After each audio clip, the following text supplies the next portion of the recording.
দীপাঞ্জন চক্রবর্তী এই মুহূর্তে রয়েছেন। দীপাঞ্জন চক্রবর্তী, আপনার প্রথম প্রতিক্রিয়া, এই নার্কো অ্যানালিসিস টেস্টে কাজের কাজ কিছু হবে? সন্দীপ ঘোষ আসলে নিজের এই সাহেব যারা রয়েছে তাদের নাম ধাম ঠিকানা চিকুজি কুষ্টি সমস্ত কিছু কি অবশেষে বলে দেবেন?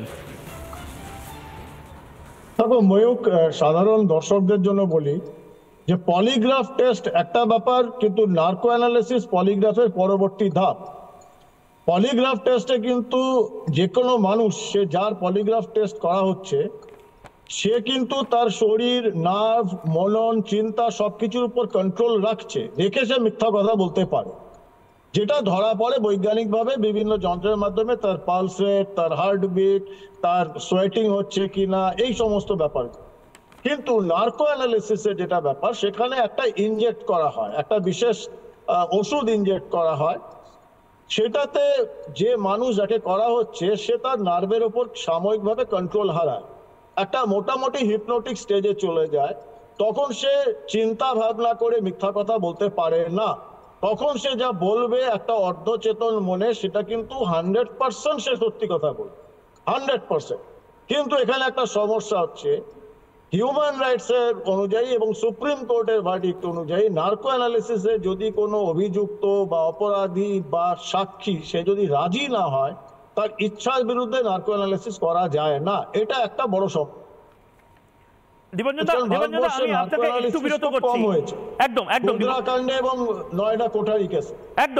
কোন কোন কেসে হয়েছে, কোন কোন কেসে এই নার্কো টেস্ট হয়েছে, এই সমস্ত কিছু নিয়ে যথেষ্ট কৌতূহল রয়েছে। আমাকে সোশ্যাল মিডিয়াতে যারা এই মুহূর্তে দেখছেন, বাইরে থেকেও যারা দেখছেন, তারা অনেকে বলছেন যে এই বিষয়ে এবার একটু আমি পিসিআরকে বলবো বাকি সমস্ত কিছু আপাতত স্থগিত রেখে নার্কো অ্যানালিসিস টেস্ট নিয়ে যা যা আছে আমাদের কাছে এই মুহূর্তে ফাইল, সেই ফাইলগুলো বের করতে।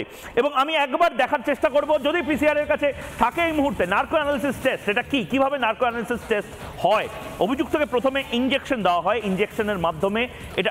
তার আগে বলে নিতে চাই, যাকেও ইনজেকশন দেওয়া হচ্ছে তার কিন্তু সম্মতি লাগে, অর্থাৎ সন্দীপ ঘোষের নার্কো অ্যানালিসিস টেস্ট করতে হলে সন্দীপ ঘোষেরও কনসেন্ট লাগবে। ইনজেকশন দিয়ে মনকে অবচেতন করা হয়, যেটা বলা হচ্ছিল এই মুহূর্তে একটা হিপনোসিসের জায়গাতে নিয়ে আসা হয়, সাবকনশিয়াস সেমিকনশিয়াস স্টেটে, অবচেতনে মস্তিষ্কে সঠিক তথ্য জানতেই নার্কো অ্যানালিসিস টেস্ট হয়। এবং একাধিক প্রশ্ন, রেগুলার প্রশ্ন, ইউজুয়াল প্রশ্ন এবং মেথডিক্যাল প্রশ্ন, 3 ধরনের প্রশ্ন বাধা ছাড়া স্বীকারোক্তি অভিযুক্তের। আপনারা যারা দেখেছেন কাসব, আজমল কাসবের নার্কো অ্যানালিসিস টেস্টের সেই ভিডিও ভাইরাল হয়েছিল, সেই ভিডিও আমরা চেষ্টা করব দেখানোর আপনাদেরকে। সেই ভিডিও ইউটিউবের মাধ্যমে গোটা বাংলা এবং দেশ দেখতে পেয়েছিল, বাধা ছাড়া স্বীকারোক্তি অভিযুক্তের। এর পাশাপাশি এই নার্কো অ্যানালিসিস টেস্ট, এই সন্দীপ ঘোষের ক্ষেত্রে যদি এই নার্কো অ্যানালিসিস টেস্ট হয়, তাহলে আগে ভাগে কি কি প্রিকশনস নিতে হতে পারে সেগুলো আমরা আপনাদেরকে দেখাবো। কিন্তু সন্দীপ ঘোষের যদি এই নার্কো অ্যানালিসিস টেস্ট হয়, অনেক কিছু বেরিয়ে আসতে পারে। কিন্তু নার্কো অ্যানালিসিস টেস্ট, যেটা দীপাঞ্জন চক্রবর্তীও বলছিলেন, সন্দীপ ঘোষের আগে ভারতবর্ষে ফেমাস ইনফেমাস একাধিক নার্কো অ্যানালিসিস টেস্টের ঘটনা ঘটেছে। কোন কোন মামলাতে নার্কো অ্যানালিসিস টেস্ট ভয়ঙ্করভাবে কাজে লেগেছে, কাদের হয়েছে নার্কো টেস্ট ভারতবর্ষে। আব্দুল করিম তেলগি, আপনারা জানেন যে স্ট্যাম্প পেপার স্ক্যাম, যেটা ঐতিহাসিক যে স্ক্যাম, সেই তেলগির নার্কো অ্যানালিসিস টেস্ট করানো হয়েছিল। এর পাশাপাশি আজমল কাসাব, সেই বিখ্যাত ভিডিও, আমরা পিসিআরকে বলবো সেই ভিডিও আরেকবার দেখানোর জন্য, আজমল কাসাবের নার্কো অ্যানালিসিস টেস্ট হয়েছিল। এর পাশাপাশি নার্কো অ্যানালিসিস টেস্ট হয়েছিল আবু সালেমের, দাউদ ইব্রাহিমের ঘনিষ্ঠ আবু সালেম। এরা প্রত্যেকে মিথ্যা কথা বলে একটা স্টেজ অবধি আটকানোর চেষ্টা করতো নিজেকে, কিন্তু পারেনি। মহিন্দর সিং পন্ধের ঐতিহাসিক সেই কেস, যেখানে নরহত্যা, নরখাদক বলে এই পন্ধের অর্থাৎ নিঠারি গণহত্যা সেক্ষেত্রে হয়েছিল।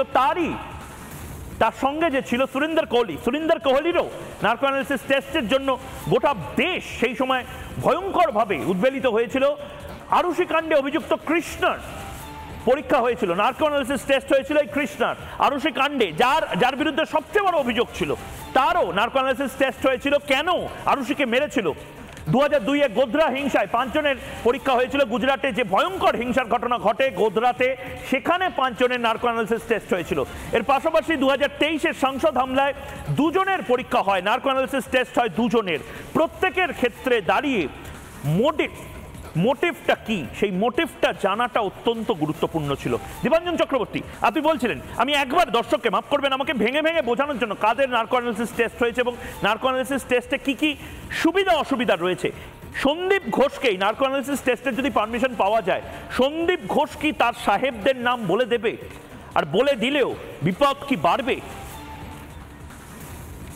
যদি সন্দীপ সম্মতি দেয় তাহলে 100% ওর ভেতরে যা আছে, ও যতটুকু জানে, ওর যতটুকু জ্ঞান বুদ্ধিতে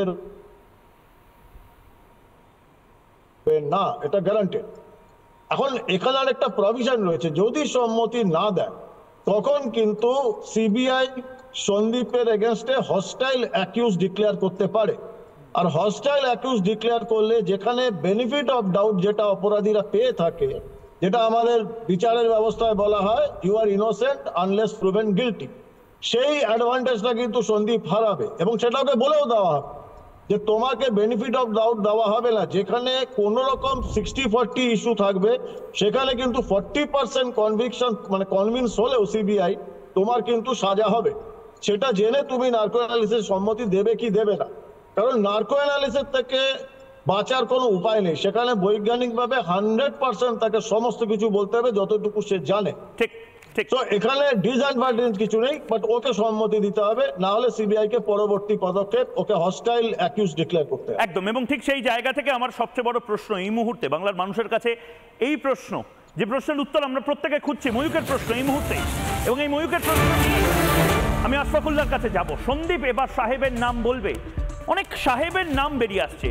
এই অভিজিৎ মণ্ডল কোন এক সাহেবের নির্দেশে কাজগুলো করেছিল। এই সন্দীপ ঘোষের মাথাতেও নাকি সাহেবেরা রয়েছেন। আশফাকুল্লাহ, খুব সংক্ষেপে এই থ্রেড সিন্ডিকেট, এই সন্দীপ ঘোষের র্যাকেট, এই সমস্ত কিছু, আমার ধারণা এবং তোমরাও বারবার বলেছো যে এটা একজনের কাজ হতে পারে না। এই সিন্ডিকেটের মাথায় অনেকে এবং সন্দীপ ঘোষের চারপাশে অনেকে ছিল। যদি একবার বলো, এই এবার কি মুখ খুলতে পারে যদি নার্কো অ্যানালিসিস টেস্ট হয়? নার্কো অ্যানালিসিস টেস্ট যদি হয়, দেখা যাক কি উনি মুখ খোলেন। কিন্তু আমাদের প্রথম থেকে যে ধারণা ছিল, দেখুন, প্রথম থেকেই আমরা মনে করি এই ঘটনা একজন মানুষের দ্বারা হওয়া সম্ভব নয়। এই ঘটনা কারোর সাহস জোগানোর যদি না থাকতো, কেউ পিছনে যদি ওদেরকে সাহস না দিত, তাহলে এই ঘটনা ঘটার কোনো রকমের আশ্বাস ছিল না। আমরা প্রথম থেকে মনে করি এই ঘটনাটা একটা বিচ্ছিন্ন ঘটনা নয়।